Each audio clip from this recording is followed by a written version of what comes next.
సమూయేలు రెండవ గ్రంథము 10వ అధ్యాయము. పిమ్మట అమ్మోను రాజు మృతి నొందగా అతని కుమారుడగు హానూను అతని రాజ్యము నేలుచుండెను. దావీదు హానూను తండ్రి అయిన నాహాషు నాకు చేసిన ఉపకారమునకు నేను హానూనకు ప్రత్యుపకారము చేతుననుకొని అతని తండ్రి నిమిత్తము అతని నోదార్చుటకై తన సేవకుల చేత సమాచారము పంపించెను. దావీదు సేవకులు అమ్మోనీయుల దేశంలోనికి రాగా అమ్మోనీయుల ఘనులు తమ రాజగు హానూనుతో ఇలాగు మనవి చేసిరి: నీ తండ్రిని సన్మానించుటకే దావీదుని యొద్దకు ఓదార్చు వారిని పంపినని నీవనుకొనుచున్నావా? ఈ పట్టణమును నాశనము చేయవలనని దాన్ని శోధించుటకై వారిని అతడు వేగు నిమిత్తమే పంపించి ఉన్నాడని నీకు తోచలేదా? అంతటా హానూను దావీదు పంపించిన సేవకులను పట్టుకొని సగము గడ్డము గురిగించి వారు తొడుగుకొనిన బట్టలను నడిమికి పిరల మట్టుకు కత్తిరించి వారిని వెళ్ళగొట్టెను. ఈ సంగతి దావీదునకు వినబడినప్పుడు ఆ మనుషులు బహు సిగ్గునొందిరని వారిని ఎదుర్కొనుటకై మనుషులను పంపించి, మీ గడ్డములు పెరుగు వరకు ఎరికో పట్టణమందు ఆగి అటు తర్వాత రండని వారితో చెప్పుడనేను. దావీదు దృష్టికి మనలను మనము హేపరుచుకొంటిమని అమ్మోనీయులు గ్రహించి దూతలను పంపి బేత్లెహేముతోను అరాము సోబాతోను చేరిన సిరియనులలో నుండి 20,000 మంది కాల్బలమును, మయకారాజు నొద్ద నుండి 1000 మంది బంటులను, టోబులో నుండి 12,000 మంది బంటులను జీతమునకు పిలిపించుకొనిరి. దావీదు ఈ సంగతి విని యోవాబును శూరుల దండంతటిని పంపెను. అమ్మోనీయులు బయలుదేరి గుమ్మమునకెదురుగా యుద్ధ పంక్తులు తీర్చిరి.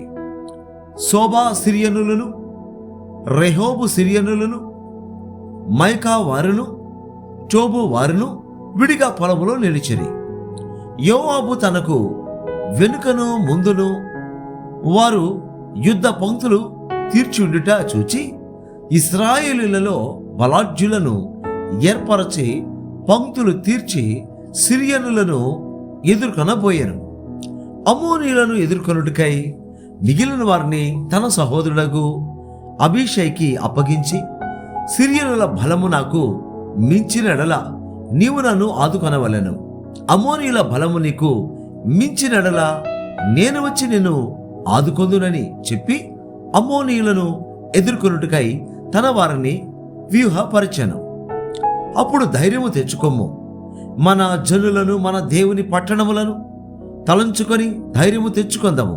తన దృష్టికి ఏది అనుకూలమో యెహోవా దానిని చేయునుగాక అని అబీషైతో చెప్పి యోవాబును అతనితో కూడా నున్న వారును సిరియనులతో యుద్ధము చేయ బయలుదేరగానే వారు అతని ఎదుట నిలువజాలక పారిపోయిరి.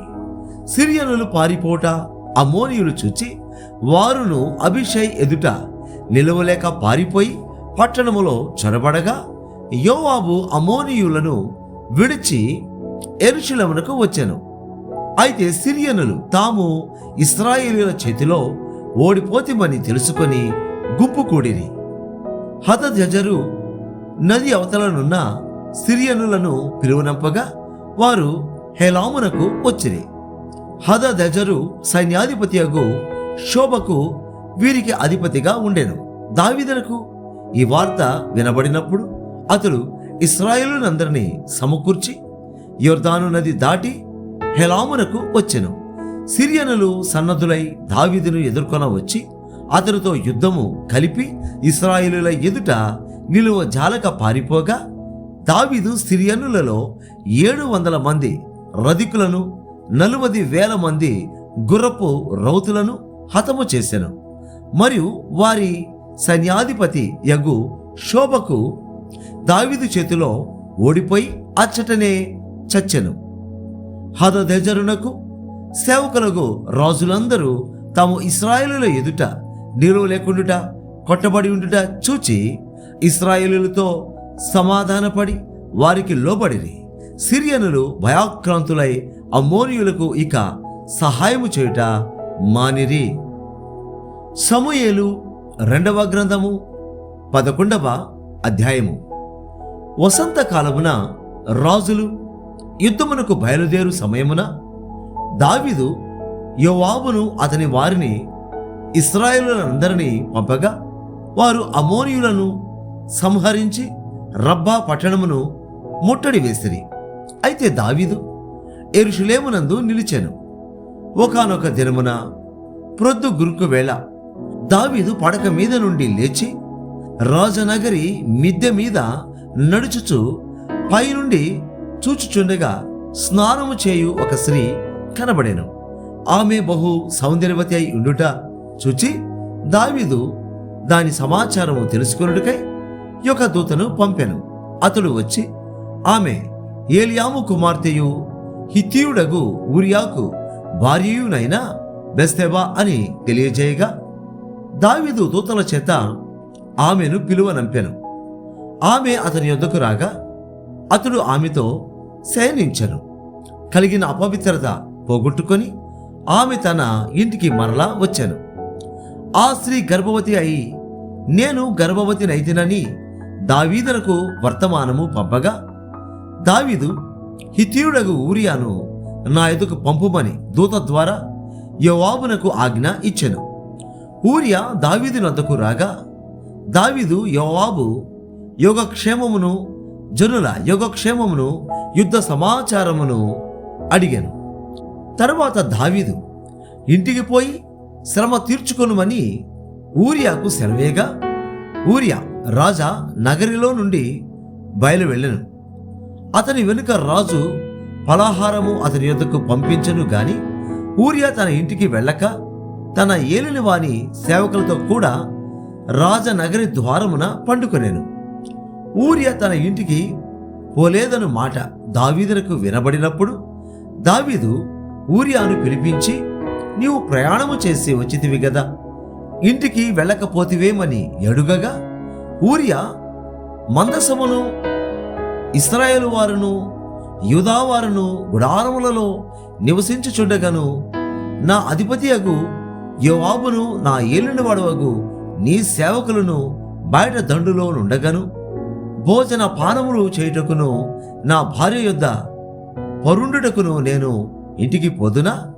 నీ తోడు నీ ప్రాణము తోడు నేను అలాగూ చేయవాడను కానని దావీదుతో అనెను. దావీదు నేడును నీవిక్కడ నుండుము, రేపు నీకు సెలవిత్తునని ఊరియాతో అనగా ఊరియా నాడును మరునాడును యెరూషలేములో నిలిచెను. అంతలో దావీదు అతనిని భోజనమునకు పిలిపించెను. అతడు బాగుగా తిని త్రాగిన తరువాత దావీదు అతని మత్తునిగా చేసెను. సాయంత్రమున అతడు బయలు వెళ్ళి తన ఇంటికి పోక తన ఏలిన వారి సేవకుల మధ్య పడక మీద పండుకొనెను. ఉదయమున దావీదు యుద్ధము మోపగా జరుగుచున్న చోట ఊరియాను ముందు పెట్టి అతడు కొట్టబడి హతమగునట్లు నీవు అతని యుద్ధ నుండి వెళ్ళిపోమని యోవాబునకు ఉత్తరము వ్రాయించి ఊరియా చేత పంపించెను. యోవాబు పట్టణమును ముట్టడి వేయుచుండగా ధైర్యవంతులుండు స్థలమును గుర్తించి ఆ స్థలమునకు ఊరియాను పంపెను. ఆ పట్టణపు వారు బయలుదేరి యోవాబుతో యుద్ధమునకు రాగా దావీదు సేవకులలో కొందరు కూలిరి. హిత్తీయుడగు ఊరియాయును హతమాయెను. కాబట్టి యోవాబు యుద్ధ సమాచారమంతయు దావీదునొద్దకు పంపి దూతతో ఇట్లా నేను యుద్ధ సమాచారము నీవు రాజుతో చెప్పి చాలించిన తర్వాత రాజు కోపము తెచ్చుకొని యుద్ధము చేయనప్పుడు మీరెందుకు పట్టణము దగ్గరకు పోతిరి? గోడ మీద నుండి వారు అంబులు వేయుదునని మీకు తెలియకపోయేనా? యెరుబ్బేషెతు కుమారుడైన అబీమెలెకు ఎలాగూ హతమాయెను? ఒక స్త్రీ తిరుగటి రాతి తొనక ఎత్తి గోడ మీద నుండి అతని మీద వేసినందున అతడు తెబేసు దగ్గర హతమాయను గదా. ప్రాకారము దగ్గరకు మీరెందుకు పోతిరని నిన్నడిగిన ఎడల నీవు తమరి సేవకుడగు ఊరియాయు హతమాయనని చెప్పుమని బోధించి దూతను పంపెను. దూత పోయి యోవాబు పంపిన వర్తమానమంతయు దావీదునకు తెలియజేశాను. ఎట్లనగా, ఆ మనుషులు మమ్మును ఓడించుచు పొలములోనికి మాకెదురు రాగా మేము వారిని గుమ్మం వరకు వెంటాడి గెలిచితిమి. అప్పుడు ప్రాకారము మీద నుండి విలుకాండ్రు తమ సేవకుల మీద అంబులు వేయగా రాజు సేవకులలో కొందరు హతమైరి. తమరి సేవకుడైన హిత్తీయుడగు ఊరియా కూడా హతమాయెను. అందుకు దావీదు, నీవు యోవాబుతో ఈ మాట చెప్పుము, ఆ సంగతిని బట్టి నీవు చింతపడకము. ఖడ్గము ఒకప్పుడు ఒకరి మీదను ఒకప్పుడు మరొకరి మీదను పడుట కద్దు. పట్టణము మీద యుద్ధము మరి బలముగా జరిపి దానిని పడగొట్టుమని చెప్పి నీవు యోవాబును ధైర్యపరచి చెప్పుమని ఆ దూతకు ఆజ్ఞ ఇచ్చి పంపెను. ఊరియా భార్య తన భర్తయగు ఊరియా హతమైన సంగతి విని తన భర్త కొరకు అంగలార్చెను. అంగలార్పు కాలము తీరిన తరువాత దావీదు దూతలను పంపి ఆమెను తన నగరికి తెప్పించుకొనగా ఆమె అతనికి భార్య అయి అతనికి ఒక కుమారుని కనెను. అయితే దావీదు చేసినది యెహోవా దృష్టికి దుష్కార్యముగా ఉండెను. సమూయేలు 2వ గ్రంథము 12వ అధ్యాయము. కావున యెహోవా నాతానును దావీదు వద్దకు పంపెను. అతడు వచ్చి దావీదుతో ఇట్లనెను, ఒకానొక పట్టణమందు 2 మనుషులు ఉండిరి. ఒకడు ఐశ్వర్యవంతుడు, ఒకడు దరిద్రుడు. ఐశ్వర్యవంతునికి విస్తారమైన గొర్రెలను గొడ్లను కలిగి ఉండెను. అయితే ఆ దరిద్రుడికి తాను కొనుక్కొనిన యొక్క చిన్న ఆడు గొర్రెపిల్ల తప్ప ఏమీ లేకపోయాను. వాడు దానిని పెంచుకొనుచుండగా అది వాని యొద్దను వాని బిడ్డల యొద్దను ఉండి పెరిగి వాని చేతి ముద్దలు తినుచు వాని గిన్నెలోనిది త్రాగుచు వాని కౌగిట పండుకొనుచు వానికి కుమార్తె వలె ఉండెను. అట్లుండగా మార్గస్థుడొకడు ఐశ్వర్యవంతుని యొద్దకు వచ్చెను. అతడు తన యొద్దకు వచ్చిన మార్గస్థునికి ఆయత్తము చేయుటకు తన గొర్రెలలో గాని గొడ్లలో గాని దేనిని ముట్టనొలక ఆ దరిద్రుని గొర్రె పిల్లను పట్టుకొని తన యొద్దకు వచ్చిన వానికి ఆయత్తము చేసెను. దావీదు మాట విని ఆ మనుష్యుని మీద బహుగా కోపించుకొని, యెహోవా జీవముతోడు నిత్యముగా ఈ కార్యము చేసిన వాడు మరణపాత్రుడు. వాడు కనికరము లేక ఈ కార్యము చేసెను గనుక ఆ గొర్రె పిల్లకు ప్రతిగా 4 గొర్రె పిల్లల నీయవలెనని నాతానుతో అనెను. నాతాను దావీదును చూచి, ఆ మనుష్యుడవు నీవే, ఇశ్రాయేలుల దేవుడైన యెహోవా సెలవిచ్చిన దేమనగా, ఇశ్రాయేలుల మీద నేను నిన్ను రాజుగా పట్టాభిషేకము చేసి సౌలు చేతిలో నుండి నిన్ను విడిపించి నీ యజమానుని నగరిని నీకు అనుగ్రహించి నీ యజమానుని స్త్రీలను నీ కౌగిట చేర్చి ఇశ్రాయేలు వారిని యూదా వారిని నీకప్పగించి తిని, ఇది చాలదని నీవనుకొనిన ఎడల నేను మరి ఎక్కువగా నీకిచ్చి ఉందను. నీవు యెహోవా మాటను తృణీకరించి ఆయన దృష్టికి చెడుతనము చేసితివేమి? హిత్తీయుడగు ఊరియాను కత్తి చేత చంపించి అతని భార్యను నీకు భార్య ఎగునట్లుగా నీవు పట్టుకొని ఉన్నావు. అమ్మోనీయుల చేత నీవతని చంపించితివి గదా. నీవు నన్ను లక్ష్యము చేయక హిత్తీయుడగు ఊరియా భార్యను నీకు భార్య ఎగునట్లు తీసుకొనినందున నీ ఇంటి వారికి సదాకాలము యుద్ధము కలుగును. నా మాట ఆలకించము. యెహోవానగు నేను సెలవిచ్చిన దేవనగా, నీ ఇంటి వారి మూలముననే నేను నీకు అపాయము పుట్టింతును. నీవు చూచుచుండగా నేను నీ భార్యలను తీసి నీ చేరువ వానికి అప్పగించెదను. పగటి యందు వాడు వారితో శయనించెను. నీవు ఈ కార్యము రహస్యముగా చేసితివి గాని ఇశ్రాయేలులందరూ చూచుచుండగా పగటి యందే నేను చెప్పిన దానిని చేయింతును అనెను. నేను పాపము చేసితినని దావీదు నాతానుతో అనగా, నాతాను నీవు చావకుండునట్లు యెహోవా నీ పాపమును పరిహరించెను. అయితే ఈ కార్యం వలన యెహోవాను దూషించుటకు ఆయన శత్రువులకు నీవు గొప్ప హేతువు కలుగజేసితివి గనుక నీకు పుట్టిన బిడ్డ నిశ్చయముగా చచ్చునని దావీదుతో చెప్పి తన ఇంటికి వెళ్ళాను. యెహోవా ఊరియా భార్య దావీదునకు కలిగిన బిడ్డను ముత్తినందున అది బహు జబ్బుపడెను. దావీదు ఉపవాసం ఉండి లోపలికి పోయి రాత్రి అంతయు నేలపడి ఉండి బిడ్డ కొరకు దేవుని బతిమాలగా ఇంటిలో ఎన్నికైన వారు లేచి అతనిని నేల నుండి లేవనెత్తుటకు వచ్చిరి గాని అతడు సమ్మతింపగా వారితో కూడా భోజనము చేయక ఉండెను. 7వ దినమున బిడ్డ చావగా బిడ్డ ప్రాణముతో ఉండగా మేము అతనితో మాటలాడినప్పుడు అతడు మా మాటలు వినకయుండెను. ఇప్పుడు బిడ్డ చనిపోయినని మనం అతనితో చెప్పినడలా తనకు తాను హాని చేసుకొనునేమో ఎనుకొని దావీదు సేవకులు బిడ్డ చనిపోయినను సంగతి అతనితో చెప్ప బెరచిరి.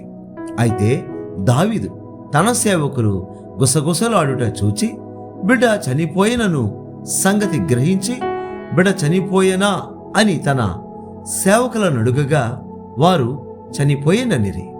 అప్పుడు దావీదు నేల నుండి లేచి స్నానము చేసి తైలము పూసుకొని వేరు వస్త్రములు ధరించి యెహోవా మందిరములో ప్రవేశించి మ్రొక్కి తన ఇంటికి తిరిగి వచ్చి భోజనము తెమ్మనగా వారు వడ్డించిరి. అప్పుడు అతడు భోజనము చేశాను. అతని సేవకులు బిడ్డ జీవముతో ఉండగా ఉపవాసముండి దాని కొరకు ఏడ్చుచుంటివి గాని అది మరణమైనప్పుడు లేచి భోజనము చేసితివి, నీవిలాగు చేయుట ఏమని దావీదును అడుగగా అతడు బిడ్డ ప్రాణముతో ఉన్నప్పుడు దేవుడు నాయందు కనికరించి వాని బ్రతికించునేమో ఎనుకొని నేను ఉపవాసముండి ఏడ్చుచుంటిని. ఇప్పుడు చనిపోయాను గనుక నేనెందుకు ఉపవాసం ఉండవలెను? వానిని తిరిగి రప్పించగలనా? నేను వాని యొద్దకు పోదును గాని వాడు నా యొద్దకు మరలా రాడని వారితో చెప్పాను. తరువాత దావీదు తన భార్య అయిన బెత్షెబను ఓదార్చి ఆమె యొద్దకు పోయి ఆమెను కూడగా ఆమె యొక్క కుమారుని కనెను. దావీదు అతనికి సొలొమోను అని పేరు పెట్టెను. యెహోవా అతనిని ప్రేమించి నాతాను అను ప్రవక్తను పంపగా అతడు యెహోవా ఆజ్ఞను బట్టి ఎదీద్యా అని అతనికి పేరు పెట్టెను. యోవాబు రబ్బా అను అమ్మోనీయుల పట్టణము మీద యుద్ధము చేసి రాజనగరిని పట్టుకొనెను. దావీదునొద్దకు అతడు దూతలను పంపి నేను రబ్బా మీద యుద్ధము చేసి జలముల మీది పట్టణమును పట్టుకొంటిని. నేను పట్టణమును పట్టుకొని నా పేరు దానికి పెట్టకుండునట్లు మిగిలిన దండువారిని సమకూర్చి నీవు పట్టణమును పట్టుకొనవలనని వర్తమానము చేయగా దావీదు యోధులను సమకూర్చి రబ్బాకు వచ్చి దాని మీద యుద్ధము చేసి దానిని పట్టుకొని వారి రాజు కిరీటమును అతని తల మీద నుండి తీయించగా అది దావీదు తల మీద పెట్టబడెను. అది విలువ గల రత్నములు చెక్కినదై 2 బంగారు మనుగులంతా ఎత్తుండెను.